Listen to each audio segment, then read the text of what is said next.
sneak this under there because I'm Yep. in trouble. All good. I'll stand in the back. You want to stand in the back? Good morning, everybody. Here we are again. It's day 29 of the Democrat shutdown, and things are getting really tough for the American people. The Democrats are coming near now to a cliff that they will not be able to turn back from, and it's of great concern to everyone who's paying attention to all this.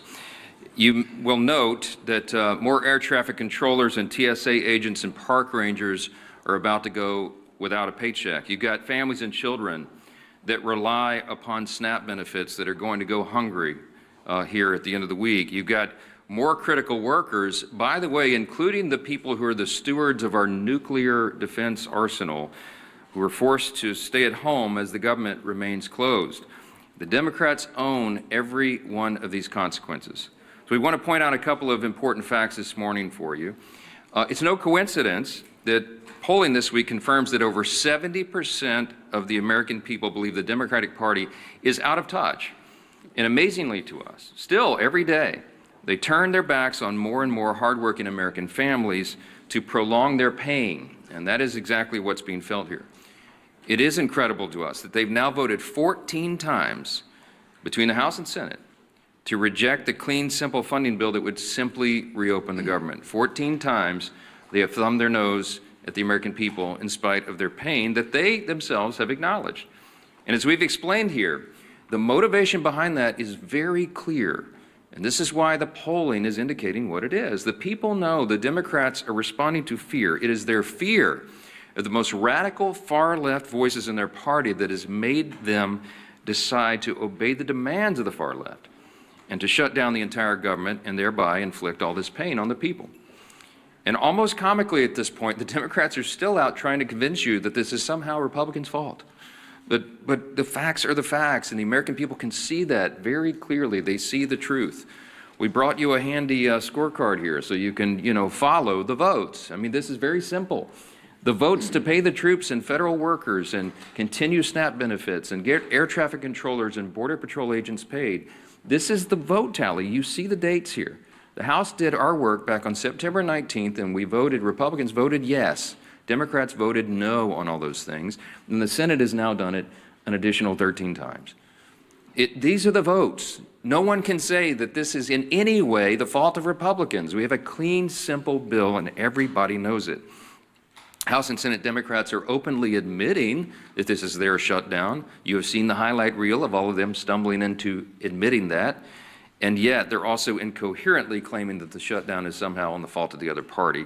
And the people aren't buying it. And that's why the polling continues to show that the approval of Republicans in Congress is rising with each passing day. And the Democrats, at the same time, Democrats in Congress have the lowest approval rating they have ever had since polling began, since recorded polling began on these metrics. And here's just an example yesterday. For example, CNN polling showed yesterday the approval of Republicans in Congress is up 8% since the shutdown began among independents. I mean, that's an important metric because people are paying attention. They understand what's happening and they see who is responsible. It's a really important thing to watch. Ronald Reagan used to remind us that you can always trust the American people, and we do. We trust their intelligence, and we trust their understanding of basic civics. In fact, we trust the American people's understanding of civics far more than the Democrats in this building right now. And a quick reminder of that is that the people know that in the House of Representatives, you need a majority vote. You need 218 votes to pass legislation, to pass a clean, continuing resolution to fund the government. That's exactly what we did on September 19th. They also know that in the Senate, you have to have 60 votes to pass substantive legislation. And we've only got 53 Republican seats. That means we need, by the math, at least 7 Democrats to join us to reopen the government. Now, in other words, the Democrats are the only reason that the government is closed, and there is no other way to spin that, to make something else true about it. And of course, the Democrats know all that.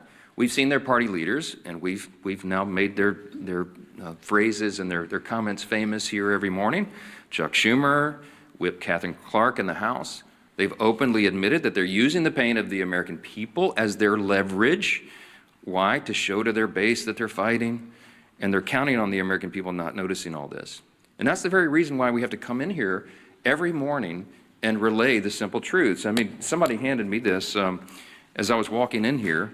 Yesterday, according to the Media Research Center study, by a 2.5 to 1 margin, the Capitol Hill Press Corps has tweeted more about the House calendar during the shutdown than the negative consequences of the Democrat shutdown, than the troubles that we have, the hardships that are being experienced because of the troop pay and WIC funding and flights grounded and SNAP funding. You guys are writing more about the House calendar than the real pain that's being inflicted on the American people, and that's why we have to come in and relay the simple facts. Now, there's a misguided strategy that the Democrats are pursuing right now, and it reveals two important things that can't be glossed over. Number one, it shows they have no cards to play except to try to blame the other team, which is ridiculous, and it shows how little they think of the American people. They had a rally a couple weeks ago. They tried to portray President Trump as a king, and we pointed out, again, the obvious truth. If the president was a king, then the government would be open. He's been trying to do that. And low-income families would be getting the food assistance that they need by Saturday. Republicans cannot wave a wand and reopen the government on our own.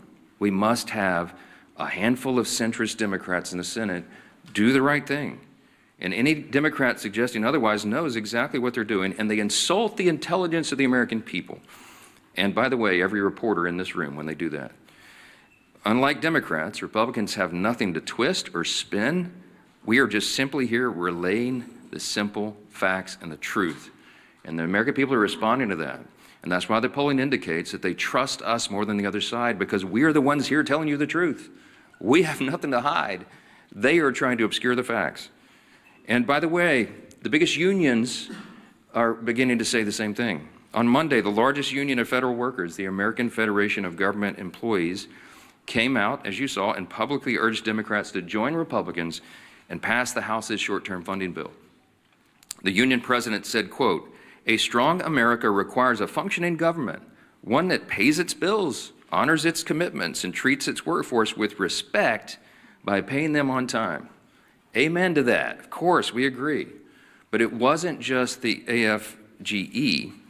You had the same commentary, the same plea by the National Association of Air Traffic Controllers, the Coalition of Airline Pilots Associations, the NetJets Association of Shared Aircraft Pilots, the Allied Pilots Association, the Southwest Airlines Pilots Association, the leader of the Teamsters, and the New York Steamfitters Union. They're all coming out. These are the constituencies that the Democrats claim that they support, and that's why the unions came on side of the Republicans in the last election. They've had enough of this nonsense, and they've all called on Senate Democrats to end this shameful shutdown. And it is a shame. The Democrats need to be publicly prodded by their millions of hardworking Americans to just simply do the most basic function of their jobs. A rational person would read the pleas of the federal workers and conclude that it is time to end the charade and turn the lights back on. But the Democrats are not rational right now, and they've deliberately ignored the plight of all these federal workers around the country. People are going to remember this, and they should. I want to quote to you a couple of senators over there on the Democrat side. Listen to this nonsense. Senator Mark Warner, the senior senator from Virginia, and this is noteworthy because Virginia is the state with the largest number of federal employees. He claims that federal workers want him to vote against reopening the government. He literally said, quote, "I think they want us to fight this." Fight what, Mark? What are you talking about? We have a clean CR. This is not a partisan dispute. It's ridiculous. Senator Tim Kaine is the junior senator from the same state of Virginia with the largest number of federal employees, and he said, quote, "I work very closely with them, and the AFGE would not want us to cut a deal." What the heck are you talking about, Senator? There is no deal here. We're not talking about a deal. We're talking about a clean CR that all of you voted for even as recently as this year. And here's my favorite one. This is the best quote. When asked about the AFGE statement from the big union, Senator Jeanine Shaheen said, quote, "I had a conversation with the president of AFGE earlier, right after the shutdown, and that was their position then." So let me just translate for you. Senator Shaheen spoke with the head of the largest federal employee labor union. The president of that union explained to her the harmful effects of a shutdown, and then Senator Shaheen went out and voted to close the government anyway, and continued to do that more than a dozen additional times. Senate Democrats knew the pain this would cause. They knew about the missed paychecks. They knew the uncertainty of making rent for so many people. They knew about the missed meals. They knew about delayed flights. They knew that our nuclear arsenal and our national defense would be negatively affected by this, and they did not care. They shut the government down anyway to appease the far-left voices of their base. And the Democrats have some soul-searching to do. Are they going to continue to do that? Are they going to run from the far left and do their bidding? Or are they going to do right by millions of federal workers and the American people who continue to show up to work daily without pay? Are they going to do right and reopen the government so that those people are taken care of instead of the Marxist far-left base in their party? That is the question. And we pray that Senate Democrats come to their senses before the situation becomes too dire. On Saturday, this gets very real. SNAP benefits will stop flowing to all those who need it. You're talking about tens of millions of Americans at risk of going hungry if the Senate Democrats can continue this gambit. Instead of taking a simple vote to fund the government, which Senate Democrats have now had more than a dozen opportunities to do, Democrat attorneys general are suing the federal government to try to compel SNAP benefits to flow despite the government being closed and despite the fact that there is no money to do that.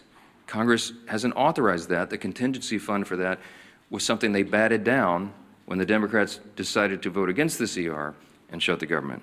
For Democrats, there's a much easier option on the table. Just go do your job and fully fund all these programs and all these categories of people by voting for the CR. That's it. You don't have to do anything for Republicans. Just do your job for your constituents.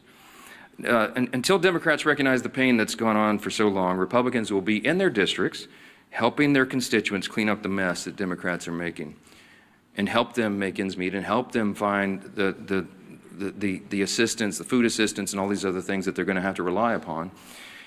And joining us this morning to discuss the Democrats' shutdown impacts on our national defense and on foreign affairs is our great chairman of the House Foreign Affairs Committee and a decorated veteran of the U.S. Army, our good friend, Chairman Brian Mast. Brian? Thank you, Speaker. I think everything going on, it really puts an exclamation point on the fact that we have the greatest population anywhere across the globe. I do want to start just by saying thank you to all of our workers. We have workers whose lives are being very literally affected, and they're still coming to work every day. Those are really big, amazing people. That's our American workforce. So I just want to start by saying thank you to them, all of our TSA workers, all of our air traffic controllers, our ICE, our CBP, our State Department people that I deal with, and to put a point, maybe moving to State Department, because that's what I deal with the most, about the very serious stakes of what is going on right now. Not just with people's lives and them not being able to pay their bills, but with what's going on across the globe. To juxtapose these positions, we have President Trump in Asia right now, very literally trying to make sure that the United States of America is not cut off from rare earth minerals or other things, which is what China is literally trying to do. That's why there was a threat of another 100% tariff, because China was sending around letters saying, all you neighboring countries don't sell to America. So the president is abroad trying to protect our homeland. And we have Democrats here at home doing everything that they can to weaken our homeland. That's a difference of values. And the stakes of those values is the future of the greatest country on the face of this earth. We should pray that our adversaries would be stupid enough to say they're going to prioritize funding feminism in Africa over the food stamps of their own people. They're not that stupid, but apparently Hakeem Jeffries is, and that's a real problem for all of us here. I was on the phone with an ambassador this morning. I'm not going to say where, but we have requests for people to leave embassies abroad because of very real threats that are going on. The people in that embassy are right now trying to figure out if they have cash funding to get fuel for vehicles or to have diesel to put in their generators because they don't have reliable electricity in the places that they're in.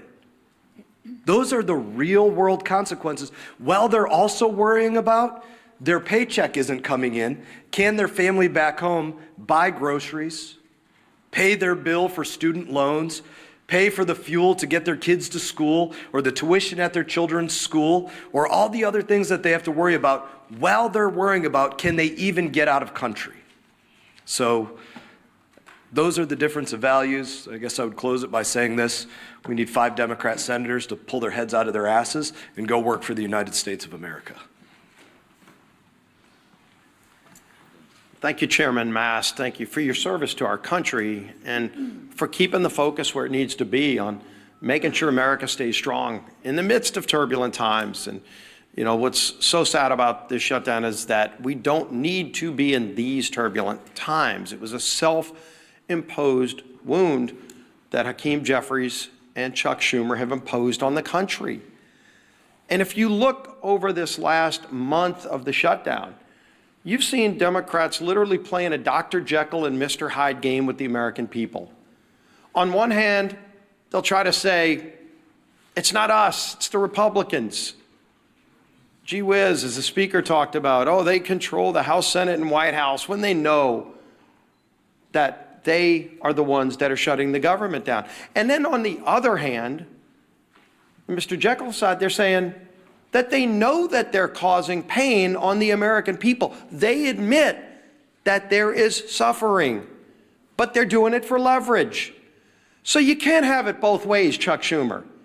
You can't wake up one day and say you're going to try to blame it on the Republicans, and then on the next day, you're trying to say that, gee whiz, we know that we're causing these problems. They're admitting they're causing suffering on people, but they're doing it for leverage. And they can't even explain what that leverage is, because they just need to show their radical base that they're having a fight with Donald Trump.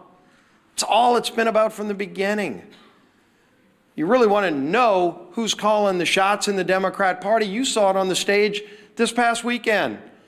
Bernie and AOC on the stage with the new leader of the Democrat Party, Mandami. Maybe Chuck Schumer's waiting for Mandami to let him know when he can open the government back up again. But families can't wait, because the real suffering is going to begin. It's already been happening, but it really hits home this weekend when SNAP benefits run out. And they know that. But I'm going to go through some of the lies, the myths, the things that they say when they know better. Chuck Schumer just yesterday said, quote, Republicans are in charge of the White House, the Senate, and the House, but they're refusing to do their job. Now, Chuck Schumer's been in Congress since the 1980s. And he knows that every day he's been there, there's been a requirement that you need not 51, not a majority like we need in the House. He was in the House where you did need a majority, and then he went over to the Senate where it's always been a requirement that you need a supermajority. And in fact, when they changed the rules, it's not a standard or a custom, it's an actual Senate rule that you need 60 votes. The rule used to be higher. And in 1975, many of you might have thought Chuck Schumer voted for that rule. He came in just a few years after. In 1975 is when they lowered the threshold to 60 votes. It used to actually be a higher standard in the rules. And so every day Chuck Schumer's been in Congress, it always took more than a simple majority, in fact, 60 votes to pass these kinds of bills through the Senate. And he knows that. So you'd ask, well, why is he trying to lie and mislead the American people? When he makes a statement like that, he knows he's trying to mislead the American people. And yet on other days, he does admit he knows he's causing suffering, but he's doing it for leverage. And so this game back and forth is what the American people are sick and tired of. Hakeem Jeffries, quote, we didn't view the current bill as anything other than a partisan Republican spending bill. He knows good and well that it was a clean CR.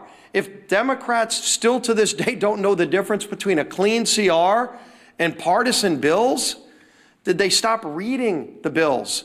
Because they used to vote for these bills. Just since 2017, go look at the facts, Speaker likes talking about the facts. Facts are important here. Since 2017, 30 different CRs, 30 times CRs have moved to keep the government open. And do you know, 29 of the previous times Chuck Schumer's voted yes. 29. This 30th time is the only time Chuck Schumer has voted no. And of course you'd say, well, then what's changed if he's voted? 29 out of 29 times before this, he voted for clean CRs. What's changed? This is a clean CR. What's changed is the Democrat Party has changed. Mondami is now running the party. That party has changed, but the American people still have the same needs. The American people, again, the clean CR doesn't solve our differences. We still have big differences that we need to go negotiate, but let's just do it while the lights are on without the American people being held hostage. And of course, the final myth that's been out there for the beginning of this whole shutdown that we've debunked many times, that it's, quote, a total effing lie, that was Chuck Schumer's word, I think he actually used the word itself, that Democrats support free taxpayer-funded health care, free legals. That was Schumer saying that. And then, of course, when you read his alternative bill, his list of hostage demands, the $1.5 trillion spending bill, it includes in it a provision that repeals the verification we put in that says illegals can't get free health care. And CBO, not us, CBO said that would cost $200 billion in taxpayer health care benefits going to illegals. They know that. Of course they know it. And so why would they want to try to mislead the American people by over and over again making those statements? So here you can see it. Time and time again, the SNAP benefits comment the speaker talked about. They were warned in early October that 42 million people could be at risk in just weeks of losing their SNAP benefits if they didn't open the government. They knew that, and they want to play this game of chicken, this Jekyll and Hyde, one day trying to blame everybody but themselves, and then the other day taking ownership and admitting they're causing suffering, but they want to do it for leverage. You can't have it both ways. And more importantly, the American people are feeling the suffering. And this weekend, that suffering gets worse. And we have voted over and over again, and to prevent the suffering, it's not necessary. It shouldn't happen.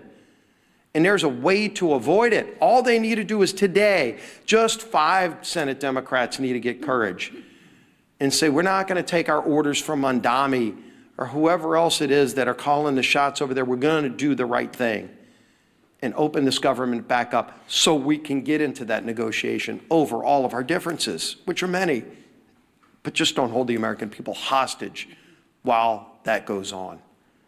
That'll bring up our whip. Tom Emmer.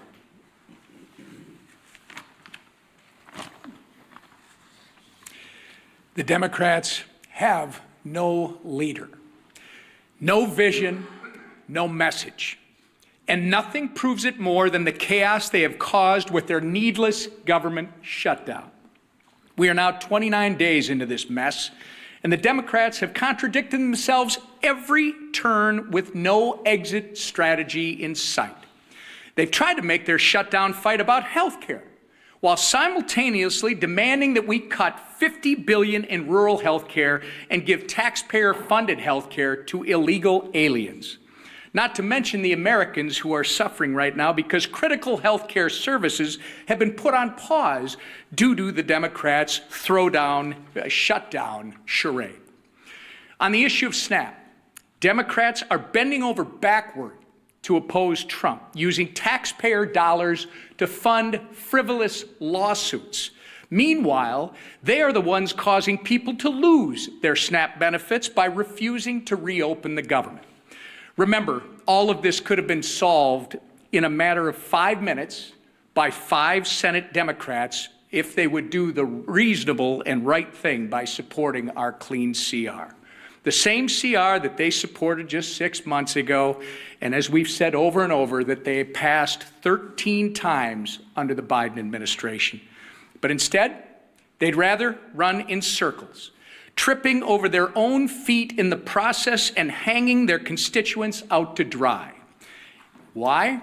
In order to attain political leverage and score points with the radical Mamdani and Omar Fata supporting that, by the way, for those of you that don't know, is the Mamdani of the Midwest, Omar Fata, supporting that wing of their party. Take it from the party who essentially wrote the government shutdown playbook. It doesn't work. Shutdowns achieve nothing but hurt everyone. So enough with the political games. Pass our clean CR and let's reopen the government for the people that you were elected to serve.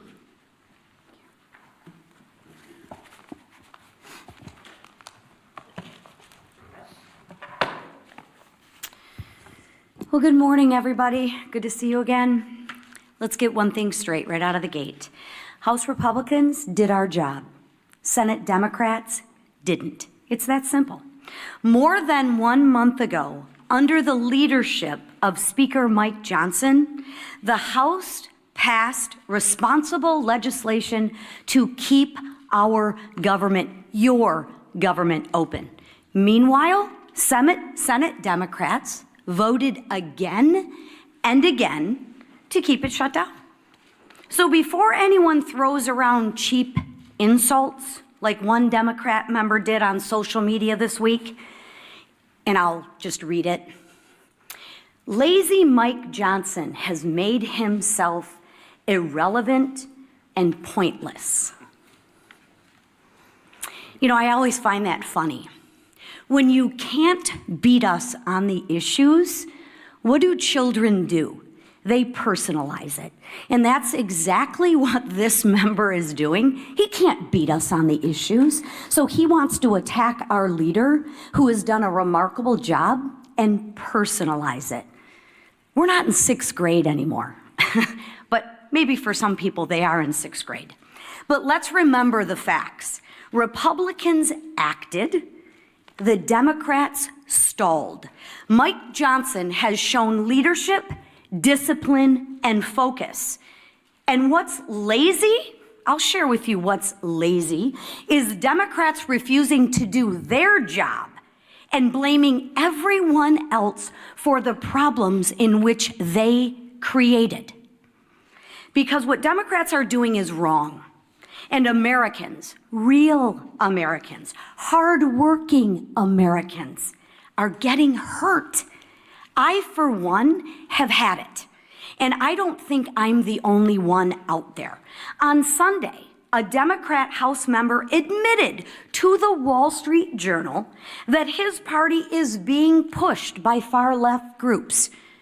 He said the quiet part out loud, everybody. He said what we've been saying forever. He said Democrats were lying to the American people about the reason behind the shutdown. Well, that's a shock, right? It isn't for health care. It isn't for health care, because if it was about health care, they wouldn't have stripped the $50 billion rural health care fund. I mean, come on, Democrats, get your story straight. At least get a good story that you can spin to the American people, but you can't even keep your story straight. Listen, what the speaker said, Ronald Reagan was right. Trust the American people. And you know what? I'll say it again. When the facts aren't on your side, you have to personalize it and you have to lie. But the question right now is, at what point is the pain of the Americans going to outweigh the radical cries of their base? It wasn't when our troops almost didn't get paid. It wasn't when moms and infants were at risk of losing the food off their table.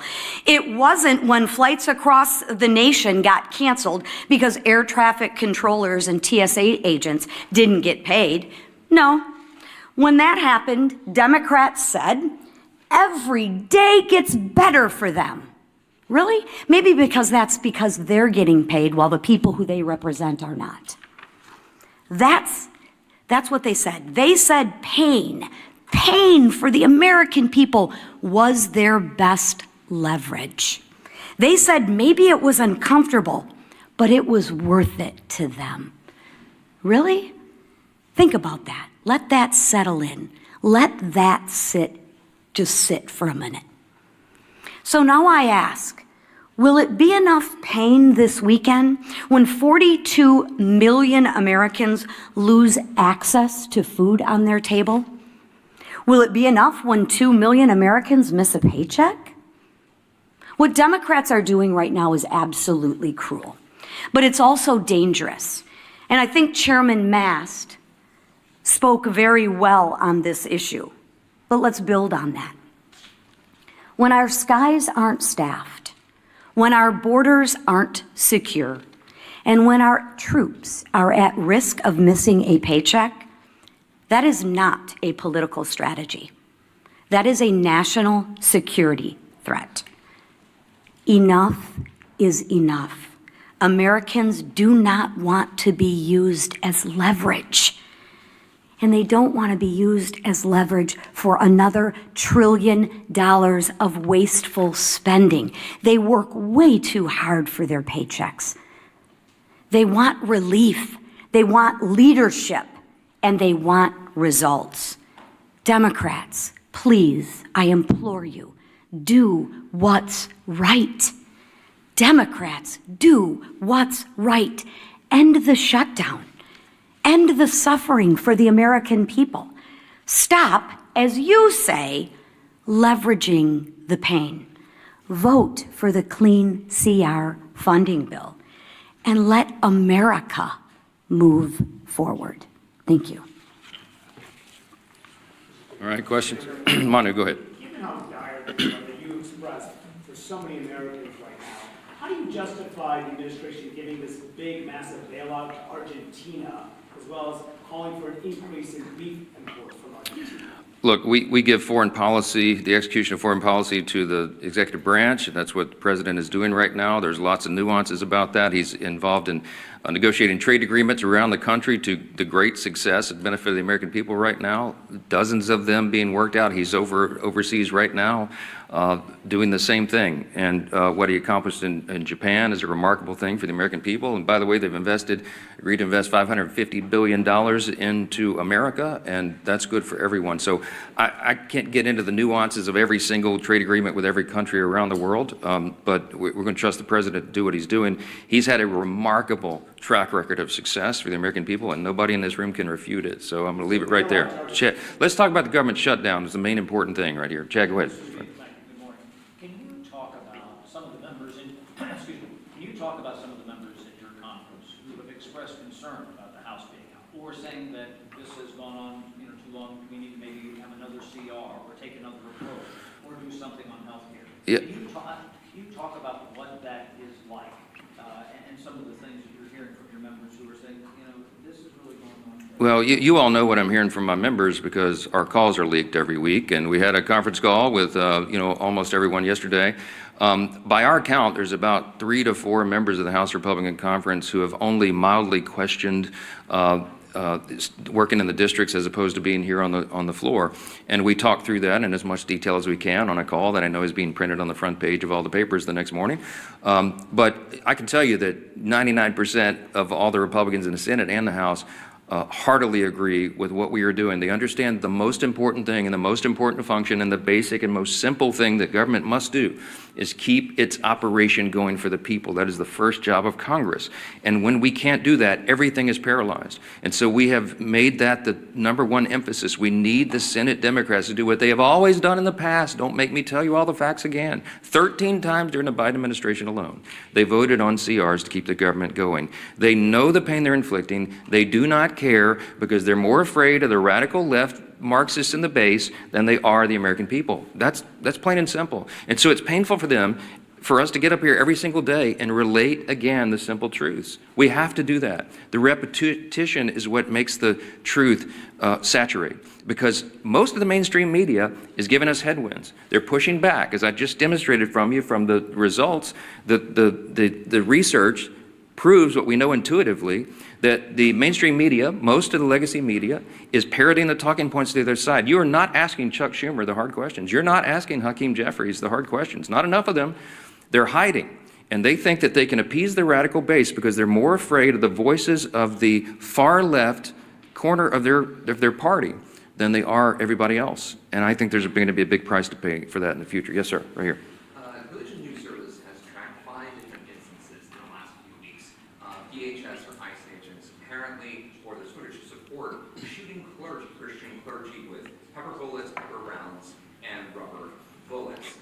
There was viral video of a Tyrion minister being hit in the head with pepper rounds, and just last week, a UCC minister was shot directly in the face with a pepper round by a DHS agent that left his face bloody. I know that you've advocated for religious freedom in the past and celebrated the president's decision to pardon anti-abortion demonstrators. Do you share the concern of these clergy? This is a religious freedom issue that's emerging between the administration and clergy. I can't comment on any of those instances. I haven't seen or heard any of those videos, so I'm not going to comment. But I would say, hold on, wait a minute. Let me answer you. Hold on. Thank you. You asked the question.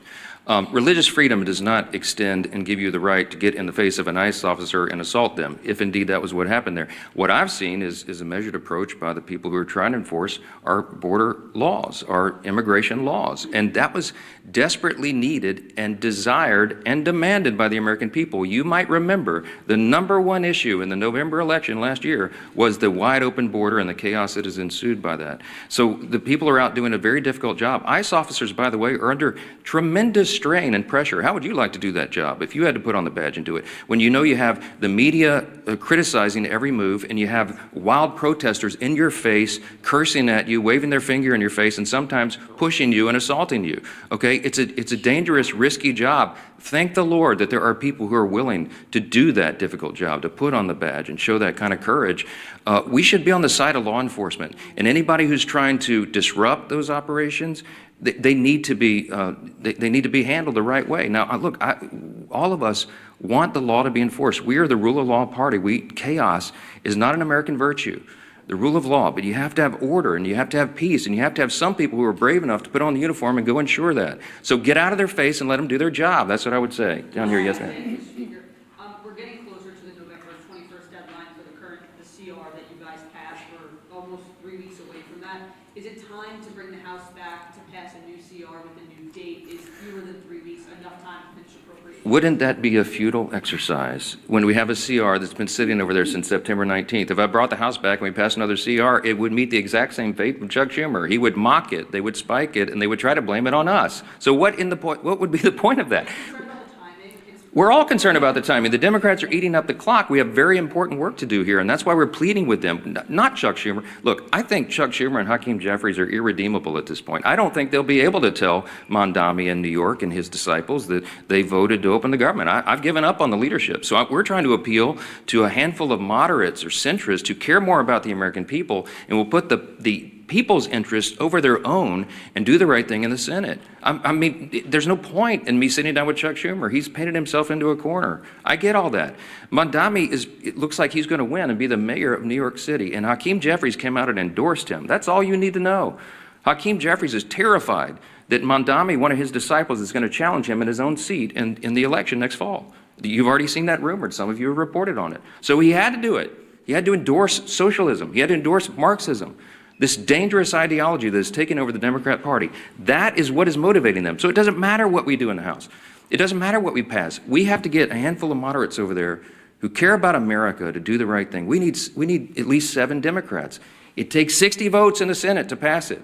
This is not the Republicans. This fault is squarely on the shoulders of the Democrats, and they are the ones causing you the pain, and don't ever let them forget it. Thank you. Thank you.